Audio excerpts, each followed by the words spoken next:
할렐루야. 아멘. 우리 서로를 바라보면서 함께 이렇게 인사했으면 좋겠습니다. 잘 오셨습니다. 네, 여러분 진심으로 환영하고 예배 자리에 오신 여러분들을 정말로 잘 오셨습니다. 그리고 온라인으로 예배 드리시는 우리 형도님들도 잘 오셨습니다.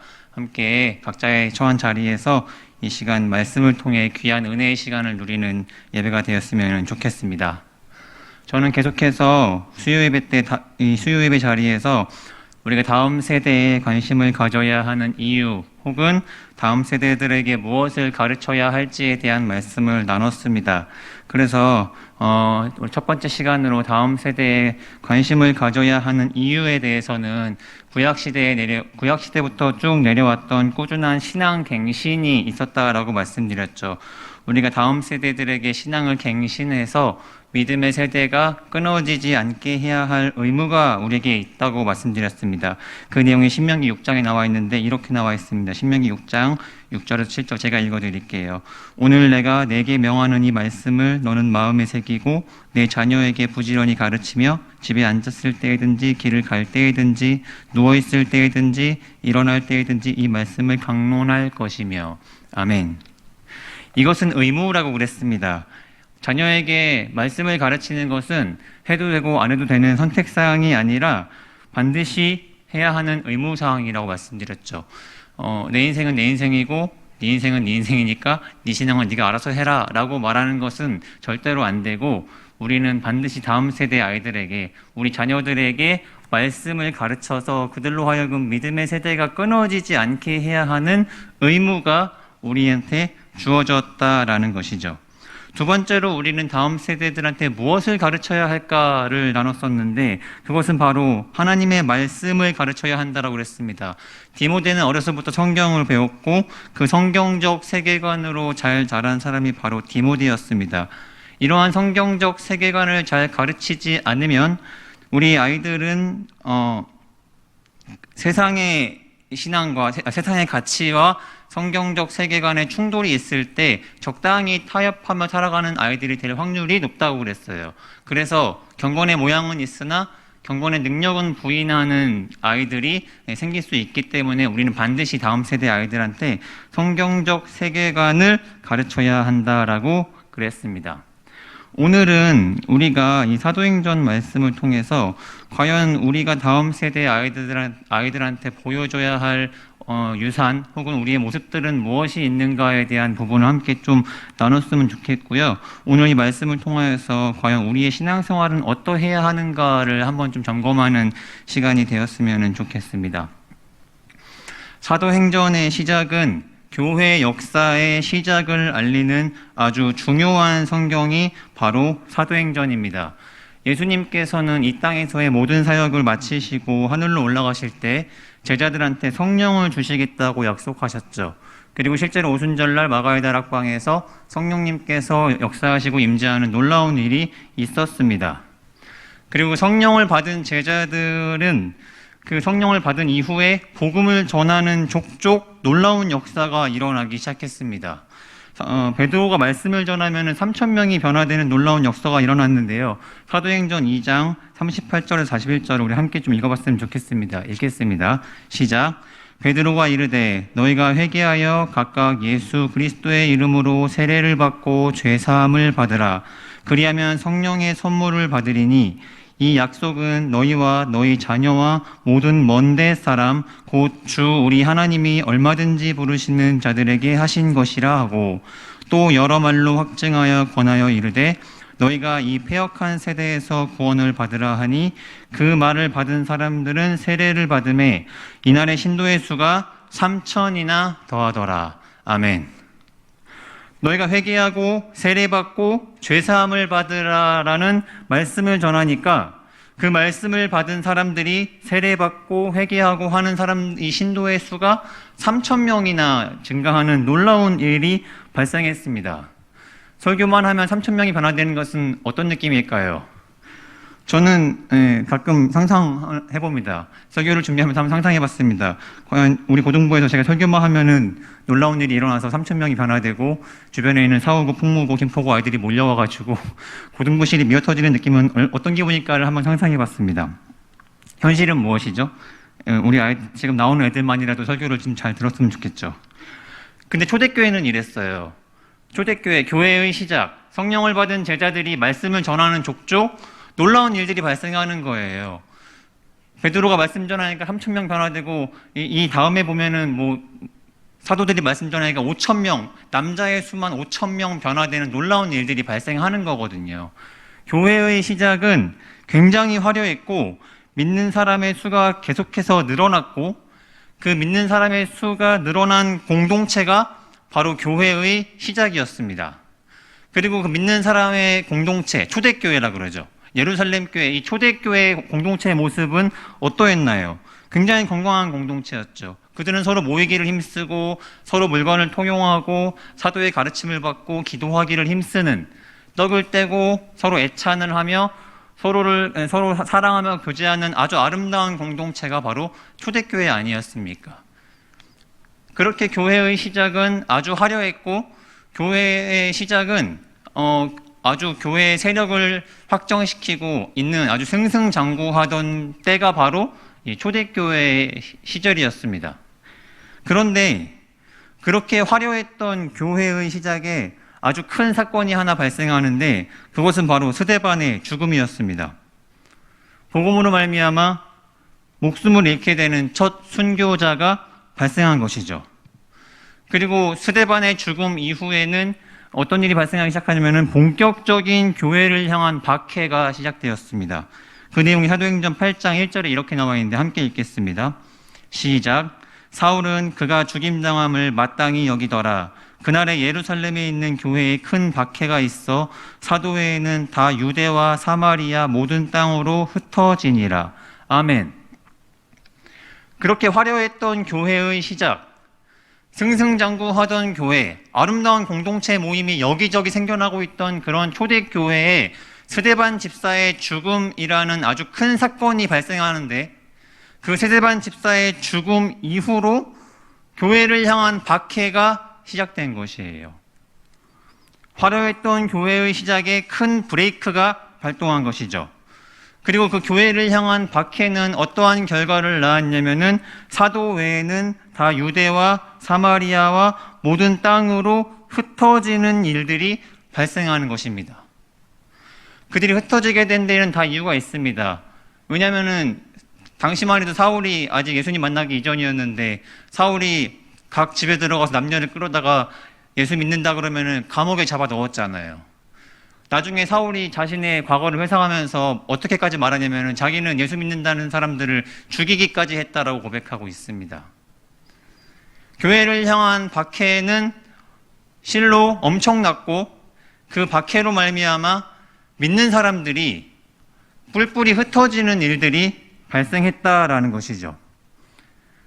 그런데 놀라운 것은 이렇게 흩어진 사람들이 흩어진 자리에서 했던 이 행보가 우리한테 아주 큰 충격을 주고 있습니다. 사도행전 8장 4절에 이렇게 나와 있는데 제가 읽어드리겠습니다. 그 흩어진 사람들이 두루다니며 복음의 말씀을 전할세. 아멘. 이 흩어진 사람들이 흩어진 자리에서 무엇을 합니까? 복음을 전합니다. 우리가 고민해야 될 것은 이 흩어진 사람들이 자발적으로 흩어졌나요? 전혀 자발적이지 않았죠. 무슨 여행을 가거나 이사를 가기 위해서 자기네들끼리 흩어진 것이 아니라 자신들을 향한 수많은 박해와 그러한 핍박들을 피해서 도망쳐서 흩어진 게 이 사람들이 흩어지게 된 배경 아닙니까? 그래서 이 흩어진 사람들이 각자의 자리로 흩어졌는데, 그 흩어진 사람들이 그 자리에서 행한 것은 무엇이었습니까? 복음을 전하는 것이었습니다.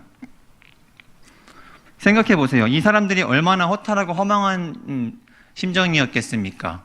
예루살렘 교회는 아주 아름다운 공동체였습니다. 서로 모이기를 힘쓰고, 그 아름다운 서로 교제하고 서로 사랑하고 하나님 말씀을 배우고 기도하기를 힘쓴 아주 아름다운 공동체였습니다. 흩어지기 싫었을 수도 있어요. 그런데 이들에게 처해진 핍박과 박해 때문에 어쩔 수 없이 흩어진 사람들이 그 흩어진 자리에서 했던 것이 바로 복음을 전하는 일이었다라는 것입니다. 그리고 그 내용은 오늘 우리가 읽은 사도행전 11장 19절에서 20절에도 이렇게 나와 있는데요. 같이 함께 읽었으면 좋겠습니다. 읽겠습니다. 시작. 그때 스데반의 일로 일어난 환란으로 말미암아 흩어진 자들이 베니게와 구브로와 안디오까지 이르러 유대인에게만 말씀을 전하는데 그 중에 구브로와 구레네 몇 사람이 안디옥에 이르러 헬라인에게도 말하여 주 예수를 전파하니. 아멘.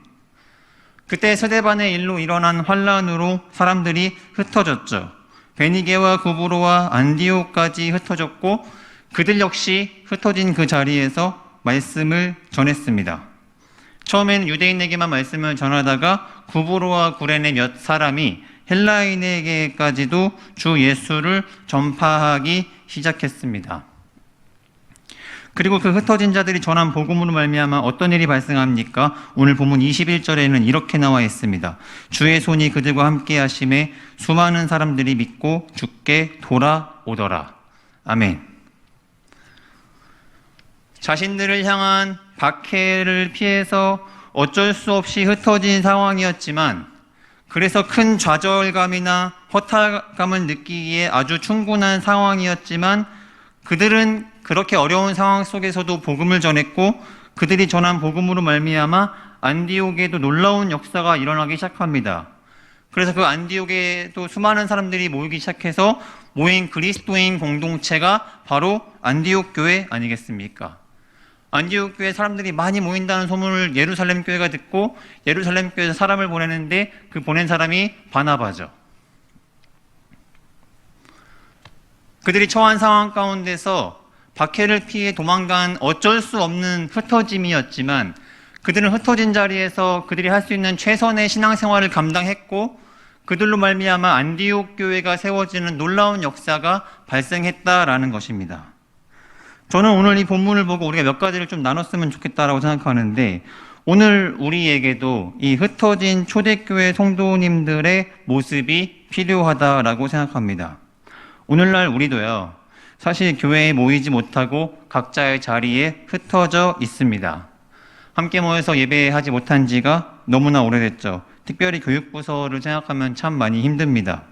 왜 하필 여름 사역 시즌만 되고 겨울 사역 시즌만 되면은 확진자가 많아져가지고 왜 이렇게 중요한 수련회나 여름 성경학교 등등을 온라인으로만 진행하게 만드는지 모르겠습니다. 작년 2020년 겨울이죠. 작년 2020년 겨울에 그때까지만 해도 팬데믹 상황이 아니었어요. 그때까지만 해도 이제 아주 조금씩 발생하기 시작하던 때였는데 2020년 겨울에 제가 이제 당시 중등부 아이들과 겨울 수련을 현장에서 진행했습니다. 그때 이후로 거의 2년간을 지금 현장에서 진행하지 못하고 아이들과 온라인으로만 진행하고 있습니다. 여름 사역, 겨울 사역을요. 온라인으로 예배 드려보셔서 잘 아시겠지만 지금 온라인에 계신 분들도 잘 아시고 잘 느끼시겠지만 사실은 온라인은 오프라인보다 예배하기에 좀 집중하기 어려운 것이 사실입니다. 찬양하는 것도 힘들고요. 기도하는 것도 매우 힘듭니다. 이러한 우리의 흩어짐은 자발적인 흩어짐도 아니고 우리도 어쩔 수 없이 상황에 맞춰서 수동적으로 흩어진 상황 속에 놓여 있습니다. 마치 스데반 집사의 죽음 이후로 어쩔 수 없이 흩어진 그리스도인들처럼 우리도 코로나 때문에 어쩔 수 없이 흩어져 있는 상황 가운데 놓여 있습니다. 이것이 얼마나 우리에게 큰 허탈감을 줍니까? 얼마나 우리에게 힘든 상황이고 얼마나 우리에게 좌절감을 주고 있습니까? 특별히 조금씩 회복하고 있던 와중에 갑자기 또 코로나 방역수칙 4단계로 올라가서 또 모이지 못하는 상황이 우리한테 너무나 힘든 것은 사실입니다. 그러나 우리는 지금 흩어진 초대교회 성도들이 각자 흩어진 자리에서 복음을 전했던 것처럼 우리도 흩어진 자리에서 우리가 감당할 수 있는 우리 최선의 신앙생활을 감당하면 되는 것입니다. 모든 것은 하나님의 큰 그림 속에 있습니다. 스데반의 죽음으로 사람들은 비록 흩어졌습니다. 그래서 어떤 사람들은 스데반의 죽음 이후에 교회에는 더 이상 소망이 없다라고 생각했을 수도 있습니다.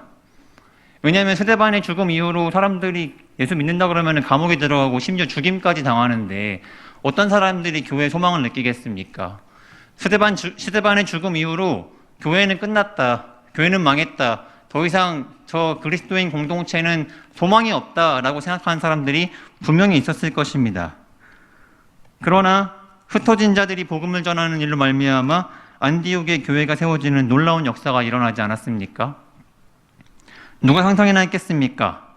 아마 이 흩어진 사람들이 복음을 전하면서도 내가 반드시 안디옥의 교회를 세워야겠다라는 강한 신념이나 강한 확신으로 복음을 전하지는 않았을 것입니다.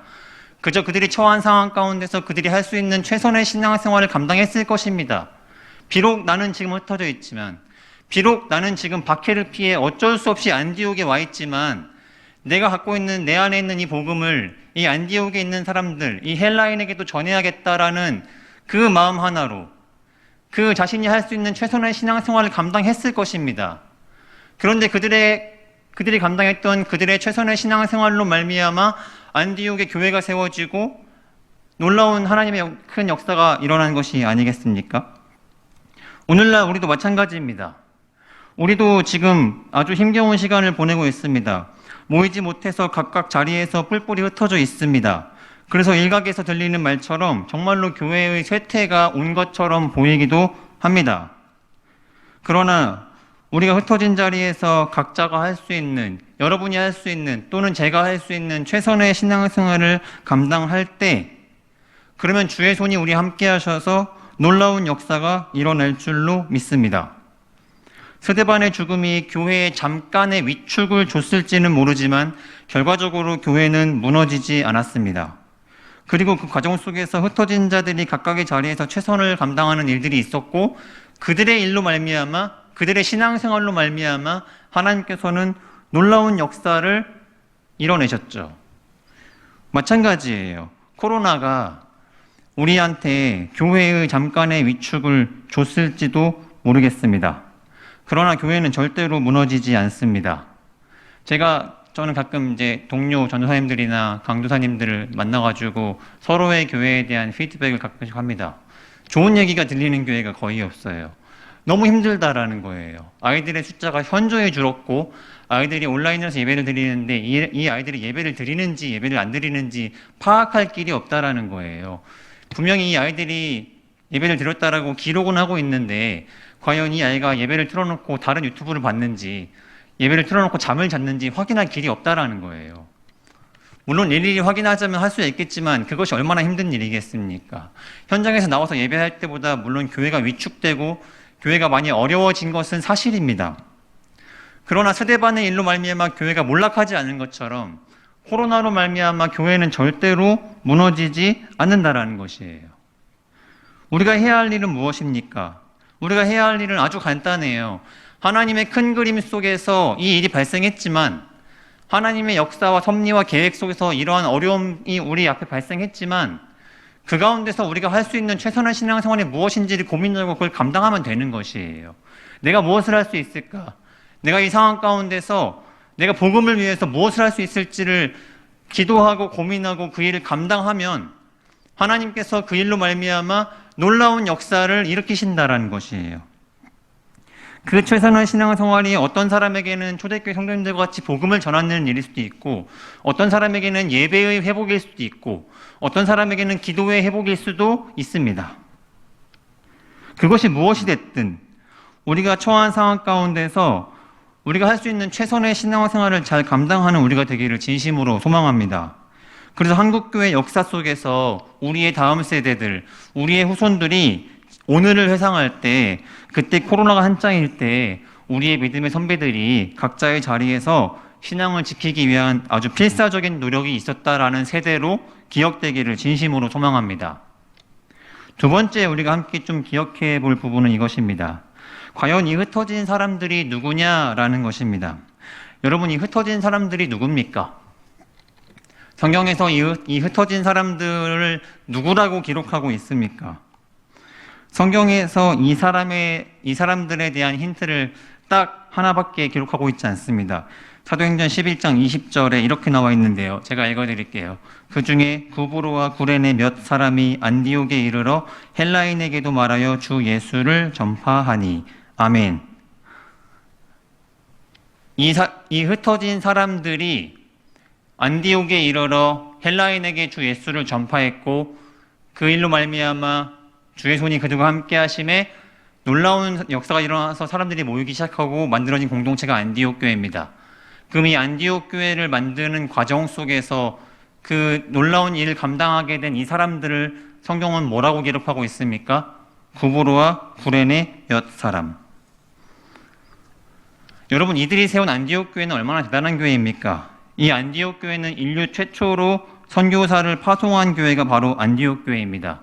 자신들을 가르치던 바울과 바나바를 파송해서 전도 여행을 시작하도록 만든 게 바로 이 안디옥 교회죠.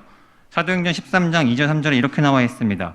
주를 섬겨 금식할 때에 성령이 이르시되 내가 불러 시키는 일을 위하여 바나바와 사울을 따로 세우라 하시니 이에 금식하며 기도하고 두 사람에게 안수하여 보내니라.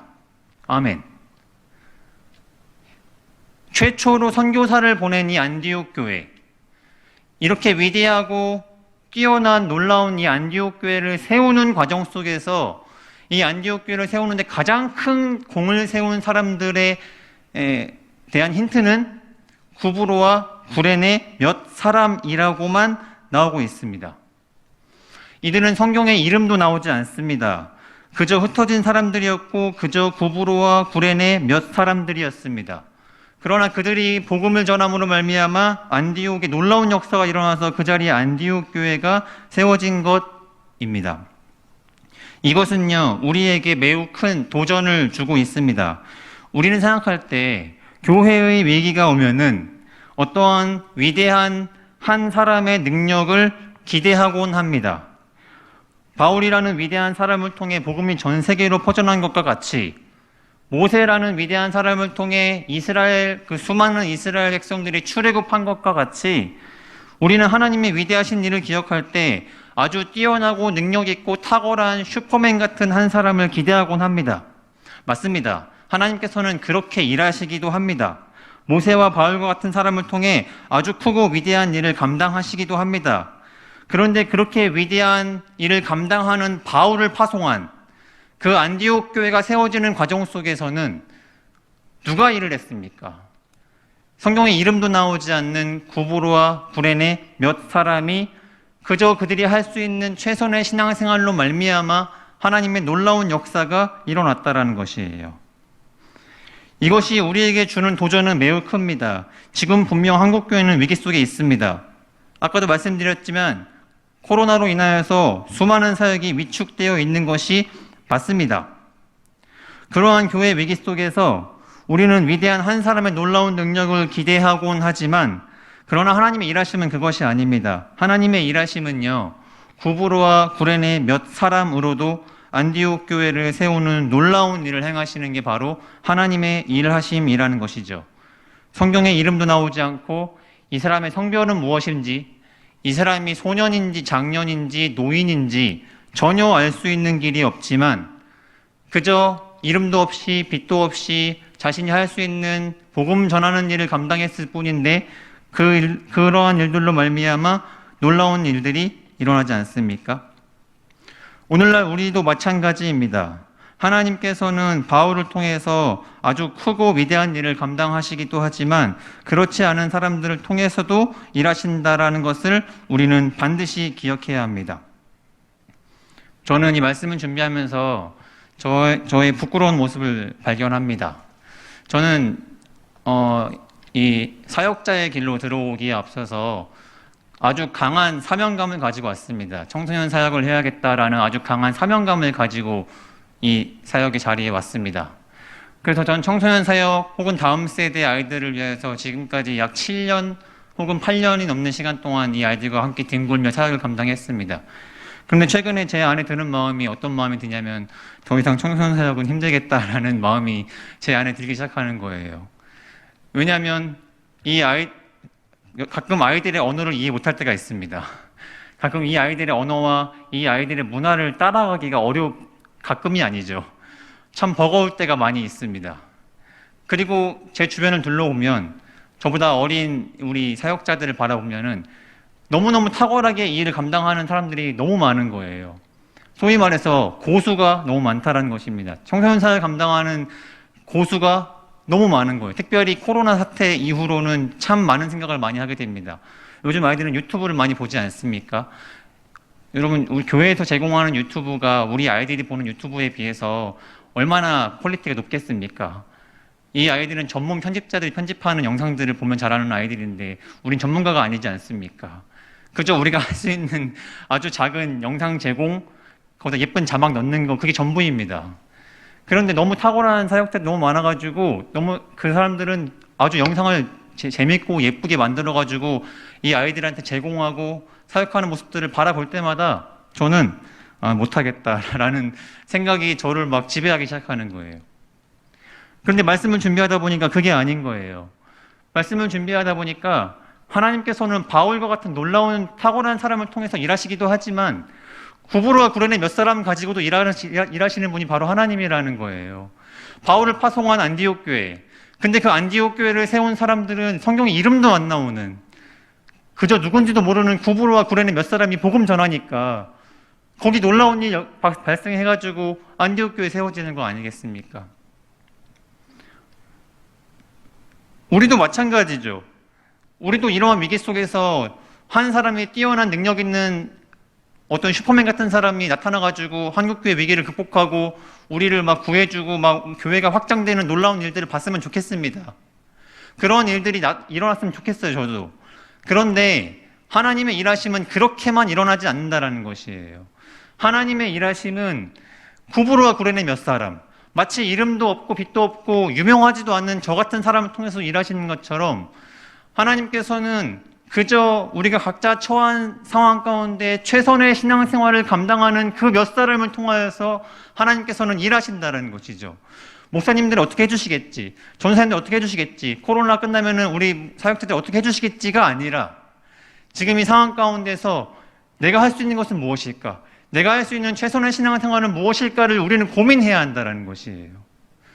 그리고 그렇게 우리가 할 수 있는 자리에서 최선의 신앙생활을 감당할 때 하나님께서는 우리 상상할 수 없는 놀라운 역사와 그러한 일들을 감당하신다는 것이죠. 각자의 삶 속에 있는 그 치열함, 신앙을 지키기 위한 그 치열한 신앙생활이 우리 삶 가운데 있어야 한다는 것이에요. 사랑하는 성도님들, 우리는 지금 흩어져 있습니다. 많이 힘드시죠? 초대교회 성도님들도 아마 그랬을 것입니다. 그들이 원해서 흩어진 것도 아니었고 어쩔 수 없이 흩어졌습니다. 오늘날 우리도 마찬가지입니다. 우리가 원해서 흩어진 것이 아니라 어쩔 수 없이 흩어져 있습니다. 교회가 쇠퇴하는 것처럼 보입니다. 그리고 실제로 교회가 많이 위축된 것은 사실입니다. 분명한 것은 기억하십시오. 교회는 절대로 무너지지 않습니다. 스데반의 죽음이 교회에 몰락을 주지 않고 오히려 복음이 전 세계적으로 흘러나게 된 통로가 된 것처럼 코로나로 인해 말미암아 교회가 잠깐 위축되었을지 모르지만 분명 하나님의 큰 그림 속에 있는 과정 중에 하나일 뿐입니다. 우리가 해야 할 일은 무엇일까요? 여러분 각자의 자리에서 아주 치열한 신앙생활을 감당하는 여러분들이 되기를 진심으로 소망합니다. 그럴 때 하나님께서는 여러분의 삶 가운데서 놀라우신 역사를 일으키실 줄로 믿습니다. 어떠한 대단한 큰 능력을 감당하라는 이야기가 아닙니다. 나로 말미암아 김포제일교회가 어떤 큰 혁신이 일어나고 나로 말미암아 한국교회에 엄청난 놀라운 능력이 일어나기를 바라라는 말씀이 아닙니다. 그저 우리가 처한 상황 가운데서 내가 할 수 있는 최선의 신앙생활이 무엇일까를 고민하자라는 이야기입니다. 그때 하나님께서 놀라운 역사를 일으키신다는 것이죠. 더 나아가서 우리 다음 세대 아이들이 우리의 그 치열한 신앙 지키기, 우리의 그 치열한 신앙생활을 바라봤을 때 그 아이들이 삶으로, 그 아이들이 피부로 그것을 경험할 줄로 믿습니다. 제가 한 가지만 이야기하고 마치겠습니다. 제가 예전에 아프리카로 2주간 선교를 다녀온 적이 있었습니다. 단기 선교를 2주간 갔다 왔는데요. 거기에는 스트릿보이라고 길거리에서 태어난 아이들, 길거리에 생활하는 아이들 공동체가 있습니다. 그 아이들은 그냥 태어났더니 길거리였어요. 부모에게 버림받은 아이들, 고아 공동체거든요. 부모에게 버림받은 아이들이 서로 모여가지고 자기네들끼리 마약하고 자기네들끼리 성관계 맺어가지고 아이 낳고 또 그 아이가 자라가지고 그 다음 세대 이루고 하는 스트릿 보이들이었습니다. 그 아이들한테 복음 전하러 갔습니다. 그 아이들의 삶은 굉장히 힘든 삶이었습니다. 삶에 소망이 전혀 없어요. 아무것도 할 수 있는 것이 없어요. 그런데 그 아이들 가운데 존이라는 어떠한 한 아이가 있었는데 그 아이가 복음을 듣고 예수님 만난 거예요. 복음 듣고 예수님 만난 그 존이라는 아이가 부모는 마약하다가 죽었고 가족도 없고 친구라고는 길거리에서 함께 지내는 그 아이들이 전부였습니다. 근데 예수님 만난 거예요. 근데 예수님 만났지만 존이 무엇을 할 수 있겠습니까? 아무것도 할 수 있는 게 없어요. 돈이 있습니까? 집이 있습니까? 가정이 있습니까? 배움이 있습니까? 아무것도 할 수 있는 게 없었습니다. 그저 존은 자신이 할 수 있는 주변의 친구들한테 예수님 전하는 일, 그것밖에 할 수 있는 게 없었어요. 그래서 예수님 전하고 막 복음 전하고 있었는데 당시에 그 아프리카 케냐에 있는 어떠한 선교사님이 그 존의 이야기를 아주 아름답게 보고 영상으로 아주 짧은 영상으로 제작해서 유튜브에 올렸습니다. 그리고 그 유튜브를 본 한국에 있는 우리 단기 선교팀이 그 유튜브를 보고서 우리가 가자 해가지고 그냥 무작정 아프리카 케냐를 달려가가지고 길거리에 있는 아이들한테 복음을 전했습니다. 그 복음을 전하는 과정 속에서 당시 한계가 목사님이 여러분들 가운데 지금까지의 삶 다 청산하고 마약하고 성매매하는 삶 다 청산하고 진짜 하나님 만나고 싶은 사람들은 자리에서 일어나세요라고 설교를 했더니 어떤 한 여자가 자신의 아이를 들고 일어나더라고요. 저는 이것을 보고서 그 존이 뭘 할 수 있겠습니까? 아무것도 할 수 없었는데 그저 자신이 할 수 있는 최선의 신앙생활을 감당했더니 한국에 있는 약 20명의 단기 선교팀이 만들어져서 그 사람들이 무작정 자신의 사비를 털어서 아프리카에 가서 그 스트릿 보이들, 그 길거리에 있는 청소년들한테 복음을 전하는 놀라운 역사가 일어나지 않겠습니까? 아무도 상상하지 못했습니다. 존도 상상하지 못했고 그 영상을 만드는 사람도 상상하지 못했을 것입니다. 그저 하나님의 일하심이었죠. 우리도 마찬가지예요. 우리가 할 수 있는 상황 가운데 최선의 신앙생활을 감당했으면 좋겠습니다. 사랑하는 여러분, 흩어진 자리에서 힘드시겠지만 조금만 버티시고 각자의 자리에서 최선을 다하는 여러분이 되면 좋겠습니다. 그러면 하나님께서 반드시 그것을 통하여서 하나님의 일들을 펼치실 줄로 믿고 그 흩어진 자리에서 필사적으로 또는 치열하게 신앙을 지키며 살아가는 저와 여러분들이 되기를 예수님의 이름으로 소망합니다. 아멘.